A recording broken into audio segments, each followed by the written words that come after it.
नमस्कार मित्रांनो, स्वागत आहे आपले टेक प्रतिभा अकाउंट 042 या यूट्यूब चॅनलवरती। तर मित्रांनो, नवीन योजनेच्या माहितीसाठी चॅनलला सबस्क्राईब करा आणि व्हिडिओला लाईक करा, जेणेकरून योजनेचे अपडेट आपल्याला मिळत राहतील। सन 2024च्या खरीप हंगामातील कापूस व सोयाबीन उत्पादक शेतकऱ्यांना अर्थसहाय्य देण्याबाबत हा जी आर आहे।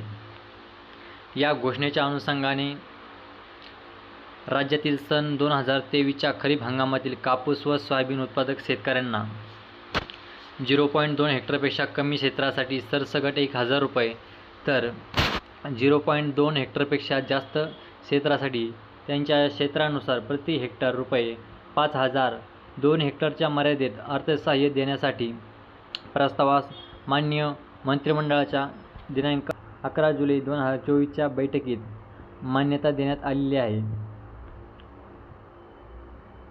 वरील अर्थसहाय्य अदा करण्यासाठी कापूस उत्पादक शेतकऱ्यांना रुपये 1548.34 कोटी व सोयाबीन उत्पादक शेतकऱ्यांना 2646.34 कोटी अशी एकूण 4194.68 कोटी इतक्या खर्चास मान्यता देण्यात येत आहे।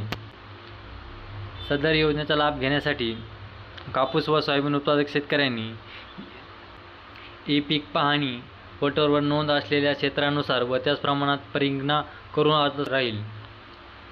सदर शेतकऱ्यांच्या ऑनलाईन प्रणाली व सार्वजनिक वित्तीय व्यवस्थापन प्रणालीद्वारे शेतकऱ्यांच्या आधार लिंक बँक खात्यामध्ये केवळ थेट लाभ हस्तांतरणाच्या DBT माध्यमातूनच अर्थसहाय्य जमा करण्यात येईल। सदर योजना फक्त सन 2023च्या खरीप हंगामातील कापूस व सोयाबीन उत्पादक शेतकऱ्यांसाठीच मर्यादित राहील।